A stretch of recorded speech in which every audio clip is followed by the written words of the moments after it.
एक बदनसीब लड़की की दर्द भरी कहानी। वैसे इस दुनिया में लड़की होना ही जीवन को काफ़ी कठिन बना देता है। और जब आप दिखने में अच्छे ना हो, पढ़ाई लिखाई में भी अच्छे ना हो, तब सोचिए कठिनाई का लेवल क्या होता होगा। सीमा बचपन से ही पढ़ाई लिखाई में कमज़ोर थी। रंग उसका सांवला था, नैन नक्श भी बहुत ख़राब थे। जब सीमा छोटी थी तो बचपन में स्कूल के बच्चे उसे चिढ़ाते थे भैंस बोलकर। बड़ी हुई तो गली मोहल्ले के लोग उसे देखकर मुंह फेर लिया करते थे। सभी बदसूरत कहकर उसका मजाक उड़ाते थे। कोई भी उसका दोस्त बनने के लिए तैयार न था। उसके रिश्तेदार भी कुछ खास उससे भाव नहीं देते थे। बस एक उसकी माँ ही थी जिसे उसके सूरत या लुक से कोई फ़र्क नहीं पड़ता था। माँ सीमा से और सीमा माँ से बेहद प्यार करते थे। दुनिया भर की आलोचनाओं को सहने की शक्ति थी माँ में सीमा के लिए। जब कोई उसे डफर बोल देता या जब कोई उसे बदसूरत बोल देता, तब भी वो उसे सहन कर लेती थी। जब सीमा को शादी के लिए देखने आए लोग उसे बिना पसंद किए लौट जाते थे, यहाँ तक कि जब खुद के पापा ही उसे मनहूस बोल देते, तब माँ ही तो थी जो उसे समझाती कि लोगों के बोलने से क्या होता है, तू तो मेरी प्यारी बेटी है।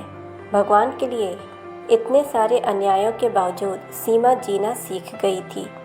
वह खुश रहना सीख गई थी। जो भी गिने चुने लोग उससे बातें करते, उन्हें चुटकुले सुनाकर हंसाया करती और खुद ही ठहाके लगाकर हंसा करती थी। इसके अलावा एक और बहुत बड़ी खूबी थी सीमा में कि उसे खाना बनाने में बहुत मज़ा आता था। और ना ही सिर्फ खाना बनाने में मज़ा आता था, बल्कि उसका बनाया खाना खाकर लोगों को जो स्वाद आता था वह उनको तृप्त कर जाता था। और यह उसमें अपने आप तो नहीं आया था। दुनिया के ठुकराए जाने के बाद उसने अपना सारा समय खाने की रेसिपीज़ की किताबें, रेडियो शोज़ और टीवी चैनल्स को समर्पित कर दिए थे। सीमा की तारीफ़ तो कोई भी नहीं करता, लेकिन उसके हाथों के बने खाने की तारीफ़ वह हर व्यक्ति करता जो उसे चखता था।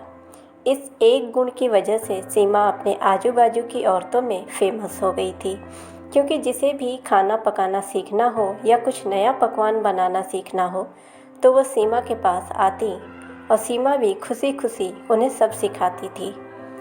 उसके पास आने वाली औरतें अच्छा खाना बनाना सीख जाती, लेकिन लाख कोशिश करने के बाद भी सीमा के हाथों का वह जादू जो सबको तृप्त कर जाता था, वह कोई न सीख पाता था। और इतना ही नहीं, वो सिलाई कढ़ाई में भी निपुण थी। सीमा की ज़िंदगी इन्हीं उतार चढ़ावों के साथ कट रही थी। एक बार फिर से माँ बाप ने जी तोड़ कोशिश कर एक फैमिली को सीमा को देखने के लिए मना लिया था और अगले दिन लड़का सीमा को देखने आने वाला था। सीमा को इस बात की खबर होने पर वह दुखी और गुस्सा हो गई थी कि बिना उससे पूछे पता नहीं क्यों माँ बाप लड़कों को बुला लेते हैं और उसका मजाक बना देते हैं।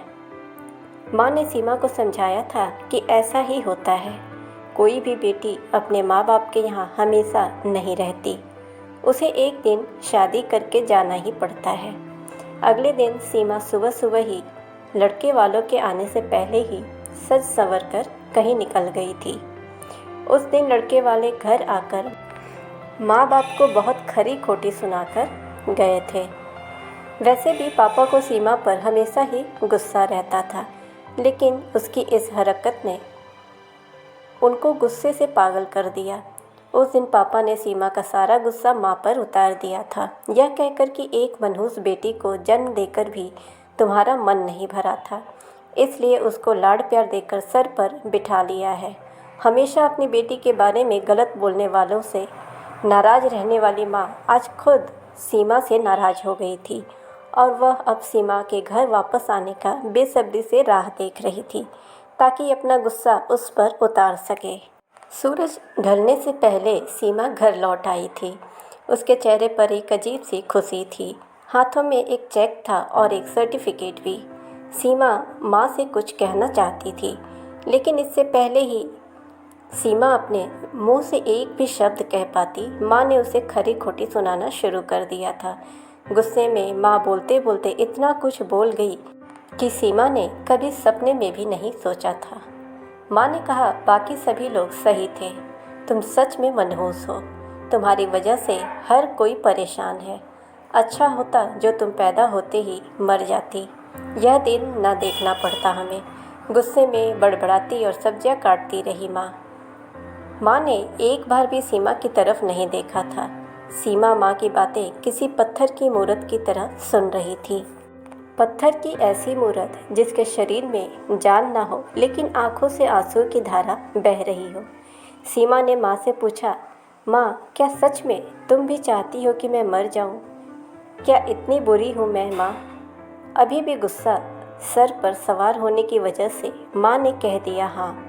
बिना एक पल भी सोचे सीमा सीधे अपने कमरे में जाकर कमरा अंदर से बंद कर ली। 1-2 मिनट बाद गुस्सा थोड़ा शांत होने पर माँ को अपनी गलती का एहसास हुआ तो सीमा के रूम की तरफ गई। उन्हें पता चला कि सीमा ने रूम को अंदर से बंद कर लिया है, गुस्से में कुछ कर न ले। इसलिए माँ ने तुरंत पापा को इस बात की खबर दी। दोनों ने काफ़ी दरवाज़ा खोलने की कोशिश की, लेकिन जब नाकामयाब रहे तो दरवाज़ा तोड़ दिया। अपने स्कार्फ से फांसी का फंदा तैयार कर सीमा पंखे से लटक रही थी। ज़्यादा वक्त नहीं हुआ था, वह सिर्फ बेहोश हुई थी। माँ पापा ने तुरंत उसे पंखे से अलग किया और बेड पर लिटा दिया। पापा ने तुरंत डॉक्टर को फ़ोन किया। तब माँ का ध्यान बेहोश पड़ी सीमा के हाथ में पकड़ी एक चिट्ठी और पास ही में पड़े 5 लाख के चेक और 5 स्टार होटल में शेफ़ की नौकरी के लिए कन्फर्मेशन लेटर पर पड़ी, जो सीमा अपने साथ लाई थी। माँ और पापा ने यह चिट्ठी खोलकर पढ़ी, जो उसने अभी अभी लिखी थी। चिट्ठी कुछ इस प्रकार थी, मम्मी और पापा, मैं जानती हूँ मेरे जन्म से लेकर आज के दिन तक मैंने ऐसा कुछ भी नहीं किया है जिस पर आप गर्व कर सके, लेकिन मैं आपको बताना चाहती थी कि आज मैं खाना पकाने के नेशनल लेवल कंपटीशन को जीत चुकी हूँ और यह 5 लाख का चेक मुझे प्रथम स्थान पर आने के लिए मिला था। जजेस को मेरा खाना इतना पसंद आया था कि उन्होंने मुझे एक बहुत बड़े होटल में बतौर मास्टर शेफ़ की नौकरी के लिए कन्फर्मेशन लेटर ही दे दिया था। पूरी दुनिया मेरे खिलाफ़ है, मुझे इस बात का कभी भी फ़र्क पड़ा ही नहीं था और ना ही बाबूजी की कड़वी बातें मैंने अपने दिल पर ली थी, क्योंकि मैं जानती थी बाहर से सख्त दिखते मेरे बाबूजी अंदर से तो मुझे बहुत ही प्यार करते थे। प्यार न करते होते तो बिना मांगे मुझे कपड़े, मिठाइयाँ, पटाखे ये सब ना ला कर देते। माँ के प्यार को कोई क्या बयां कर सकता है। मेरी माँ मेरे लिए सारी दुनिया थी। जब माँ मेरे साथ होती तो मुझे किसी बात की परवाह नहीं होती थी। मेरी माँ मेरी थी, इसलिए मुझे किसी और की ज़रूरत नहीं थी। मेरी माँ मेरे साथ नहीं है तो मेरी दुनिया मेरे साथ नहीं है, इसलिए मैं आज दुनिया को ही अलविदा कह रही हूँ। मैं जानती हूँ आपने कभी ना कभी भगवान से यह दुआ ज़रूर मांगी होगी कि अगले जन्म में मेरी जैसी औलाद ना मिले, लेकिन मैं हमेशा यह प्रार्थना करती थी कि अगले जन्म में तो क्या, मेरे हर जन्म में मुझे आप जैसे ही माता पिता मिले। और आज भी यही प्रार्थना करके उसी भगवान के पास जा रही हूँ। चिट्ठी पढ़ते पढ़ते माँ और पापा सर से पाँव तक पछताने में डूब गए थे और बेहोश पड़ी सीमा के सर पर हाथ फेरते हुए फूट फूट कर रो रहे थे। पूरी कहानी सुनने के लिए धन्यवाद।